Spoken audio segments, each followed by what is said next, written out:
My name is Sarah Woodbury, and today we are talking about Norman Christianity.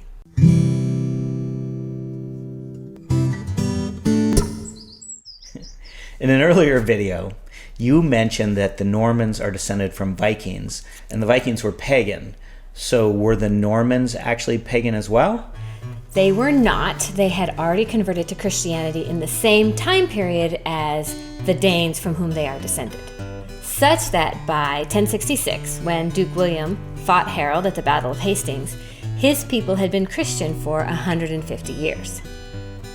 To recap, because I think it's worth repeating, the Normans are called Norman because they came from Normandy, a province in France. But as we said in a prior video, Viking is an occupation, not an ethnic group. They are descended from the same Danish diaspora that invaded Ireland, Britain, Sicily, and Western Russia.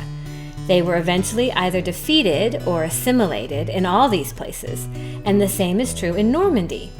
In 910, the Frankish King Charles made a deal with this particular group of Vikings, led by a man named Rollo, that they could keep Normandy if they would agree to be part of Charles's empire, making their leader a duke rather than a king, and convert to Christianity. So he paid them off. Basically, so they would stop attacking his lands. Yeah, it is a tried and true method of making allies of enemies. And in this case, it worked after a fashion.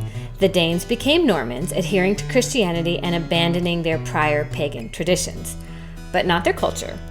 As an 11th century monk and historian described them, they are specially marked by cunning, despising their own inheritance in hopes of winning a greater. Eager after both gain and dominion, given to imitation of all kinds, holding a certain mean between lavishness and greediness. That is, perhaps uniting, as they certainly did, these two seemingly opposite qualities. Their chief men were specially lavish through their desire of good report. They were, moreover, a race skillful in flattery, given to the study of eloquence, so that the very boys were orators, a race altogether unbridled unless held firmly down by the yoke of justice.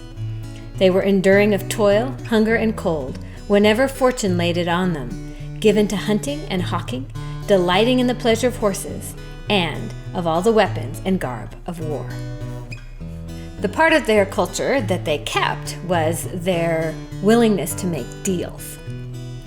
In the case of their church, one of the ways that William got the Pope to go along with his conquest of England was by promising to impose a complete reorganization of the Anglo-Saxon church and reform its irregularities, which had developed over time with its own distinctive customs. And we saw this happen in Wales as well.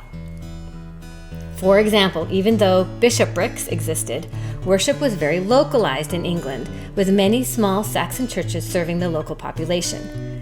After the conquest, not only were the vast majority of clerical positions filled by Normans, but they built massive stone churches too, to imply that their spiritual power was as great as their temporal one.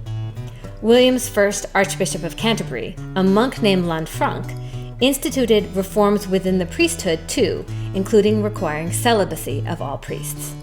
This was made easier by the fact that he'd replaced the Saxon clergy with Norman ones who were predisposed to accept more central control. Next week, we'll be talking about one of the first Norman churches in Britain, Battle Abbey. Thanks for watching my video. You can click on the playlist or subscribe to my channel to see more. There'll be a new video next week.